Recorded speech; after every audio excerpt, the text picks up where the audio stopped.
After I got back to the game, I was getting very upset and confused. I thought about the way the monster looked at me. The game couldn't have heard what I said. That's impossible. If it had to be a random occurrence. But why did it happen precisely at the moment I insulted the monster? Nothing about this game made any sense. The new Godzilla monsters, the weird replacement monsters, out-of-place imagery like the green temples, quiz levels, and the red monster chases. It didn't seem to add up in any kind of meaningful way. If it was a prank, it wasn't funny in any way I could understand, and they clearly put far too much effort into it.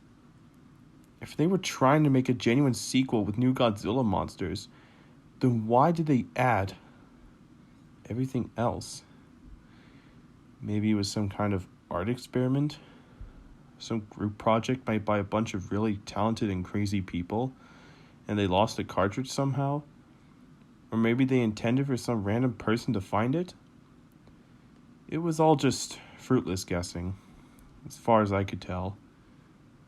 There was only one way to figure out what the deal with this game was.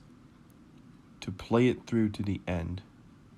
Maybe, just maybe, there would be something in the credits, an explanation by the creators as to why they made this. Or it could be something much more cryptic and strange.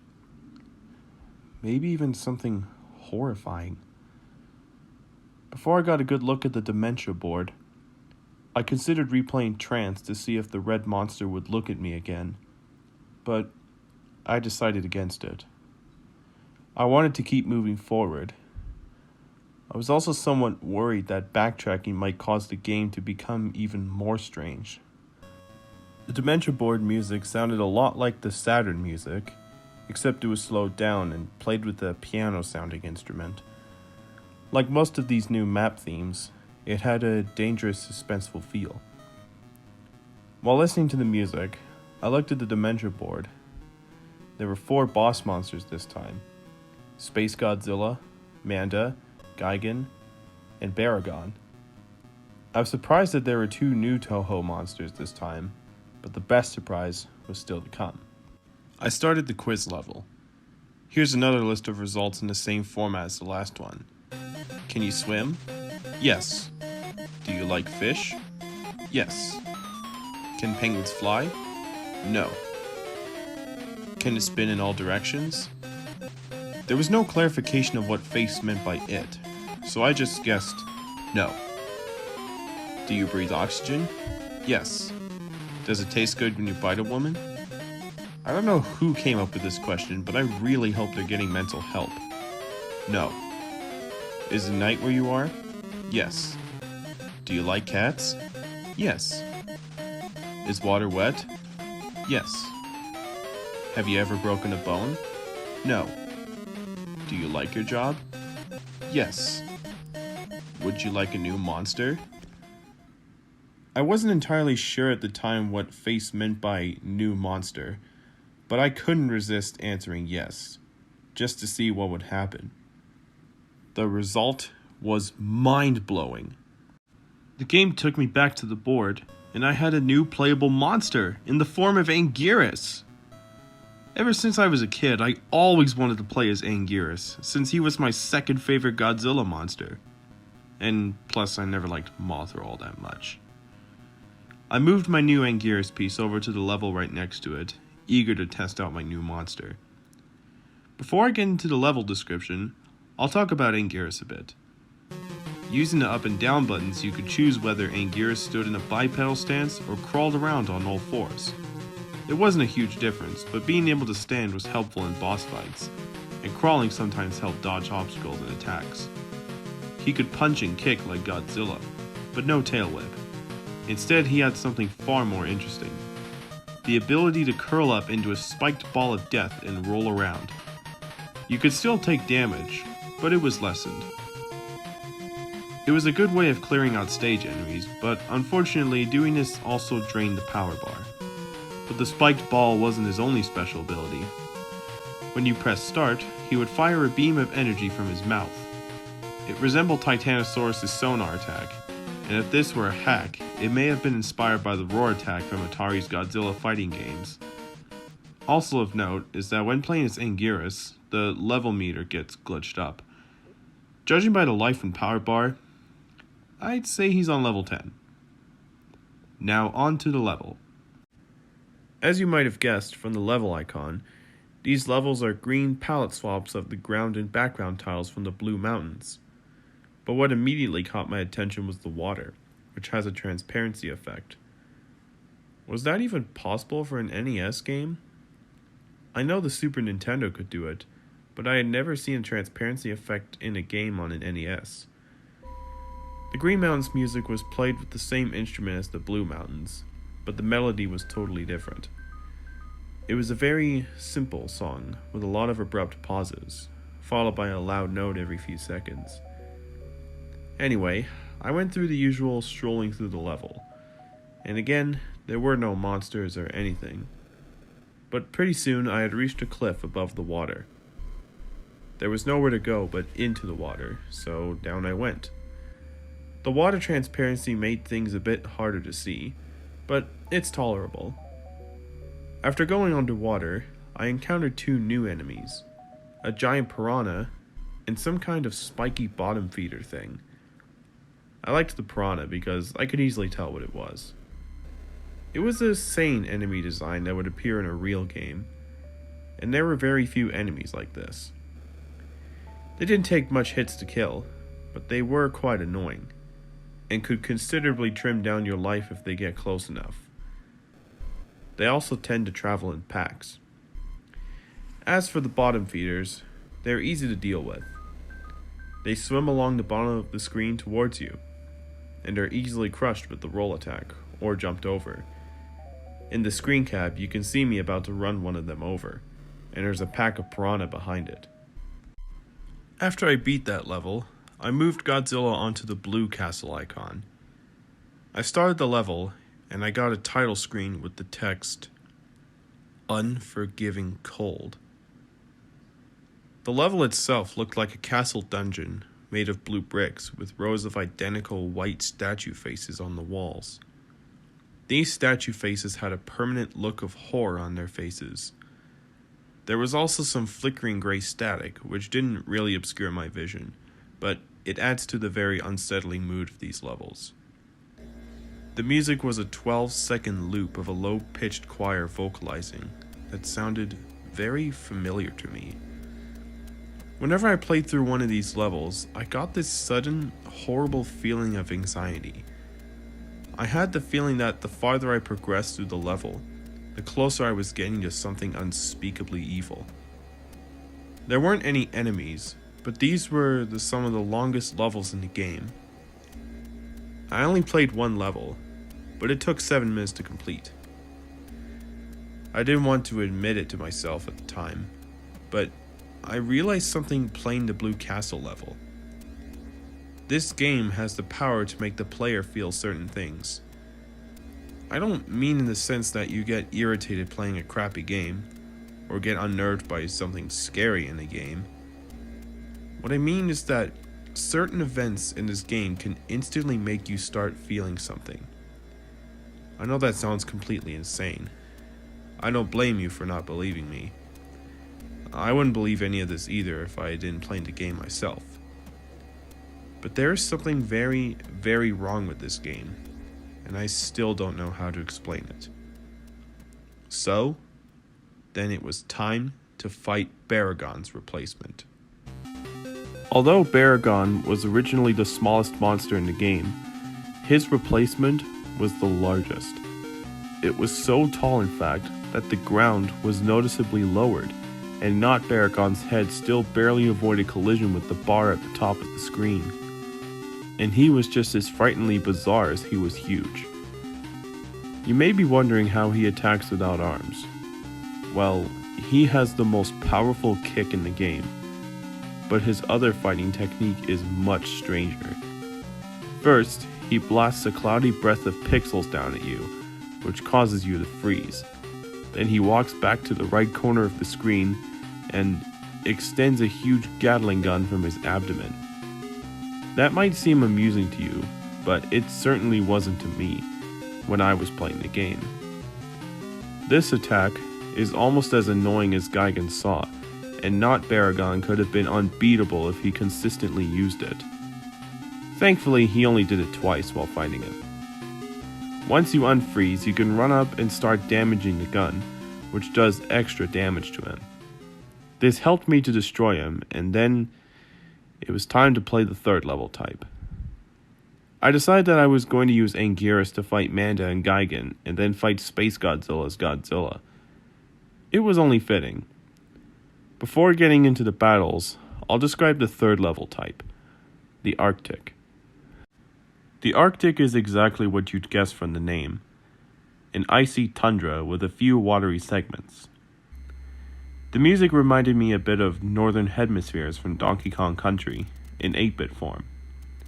A very dangerous sounding song. It made me think about being trapped in a tundra and freezing to death.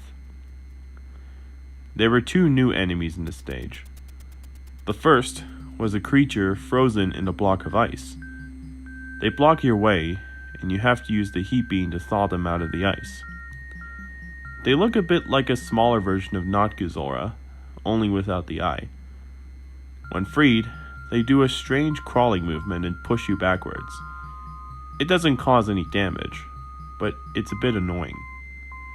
After dealing with the Iceman, I kept walking for a minute or two and came upon a water segment. I jumped in, and this time I managed to get a screen cap showing how the water splashes when you jump in. Don't know how they programmed that, but it's pretty impressive. Another interesting thing is how the screen changes focus when you go underwater. Here you can see the other new enemy, a little thing I call Spike Walker. They walk towards you and explode randomly, or instantly if you attack them, sending spikes in every direction. The spikes don't do much damage, but they did get me dangerously close to falling into a pit a few times. Oh, speaking of pits, down into the water, the game has a platformer element, bottomless pits. There weren't any of these in the original game, since it was strictly an action game, but the pits were a neat addition. After getting back on land, I encountered a very unexpected mini-boss, Maguma, the walrus kaiju. I know this game had some obscure monsters to begin with, but wow, not that I'm complaining. It's a pretty cool cameo for an unappreciated kaiju. Maguma's fighting tactics were very simple. He had a freeze beam, and he could charge into you. Not very challenging, but certainly more entertaining than the Matongo mini-boss in the original game. One really interesting thing about Maguma is that he doesn't die when you defeat him. He turns tail and retreats. This was the first time I had ever seen an enemy monster change direction, let alone retreat. I tried to chase after him, but he disappeared after I got in the water. Poor bugger. And that does it for the Arctic. I'll talk about the Manda fight next. I forgot to mention before, but the music that played during the new monster fights is reused from themes actually in the games. So far, the themes have been Gozora's music for Titanosaurus, Hidora's music for Biollante, Baragon and Mogira's music for Orga, Varen's music for Manda, and Mechagodzilla's music for Space Godzilla. As for the fight, Manda was a fairly crafty opponent. When I realized one tactic was ineffective, it would immediately change to a different one. Manda used quite a few tricks, like spitting fire, biting, and most irritating of all, constricting. It doesn't mercilessly drain your life down like Gigan's Cutter, but it was by far Manda's strongest attack. One last thing to note that I found pretty cool was that the Atragon showed up during the fight to help me out. Manda crushed it with ease, but it was still cool. After I slayed Manda, I played through an Arctic level for health power-ups, and then it was on to Gigan's replacement. When the fight started, I was very confused because there was nothing there. I thought this is going to be like the Titanosaurus, quote, fight in Pathos. But just about the time it would have been going back to the map, a piranha appeared on screen. But it wasn't there for long. As soon as it appeared, the speakers emitted an ear-splitting screech, and Not Gigan flew in and ripped the poor fish into pieces. Well, that's one way to get the player on their toes. That abrupt entrance scared the hell out of me. It got my adrenaline rushing. Which, in retrospect, was a good thing, because Not Gigan was one of the fastest, most unrelenting opponents in the game. Not Gigan was tough, but my new skills with Anguirus helped to even the score. This was still an incredibly intense fight. Not Gigan's attacks consisted of some kind of blood laser he spews from his mouth, and a downward slash. I was expecting some hellish variant of the buzzsaw attack, but thankfully there didn't seem to be one. The howl attack was invaluable in defeating him. I would have taken more screen caps of the fight, but I really had to concentrate. After that, there was just one monster left to take down. Space Godzilla. As mentioned earlier, I used Godzilla for this fight. Space Godzilla's fighting techniques was rather frustrating, but admittedly, a very clever idea. Space Godzilla would use his energy to create two flying crystals, which would reach the ground and become crystal spires. These spires not only block you from reaching Space Godzilla, but it also allowed him to constantly recharge to full energy, and blast you with a deadly fully charged Corona Beam until you broke the spires. Space Godzilla would eventually drain his own spires of energy until they shattered, but if you waited for that to happen, you'd probably lose a lot of life. Heat beams actually seemed to re-energize the spires, so you had to use physical attacks. When you finally get close enough to Space Godzilla, he was no pushover. When I punched him, he hit me back just as hard. Space Godzilla does everything in his power to knock you back to the left corner of the screen, so he can create more spires. By the time this was over, I only had about 5 life bars left. But it didn't matter, because I didn't need to fight anymore. I needed to run. Here we go again. I decided right then that I really wanted to see the end of this game. As terrifying as these levels could sometimes be, I had to beat them to get through. I decided that no matter what happened, no matter what the game showed me, I was going to get to the end. And I also made sure not to say a damned word while playing a chase level from here on.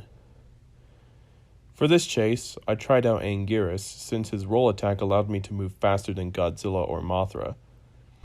The chase started off like the first two, except there was a river of blood below the ground.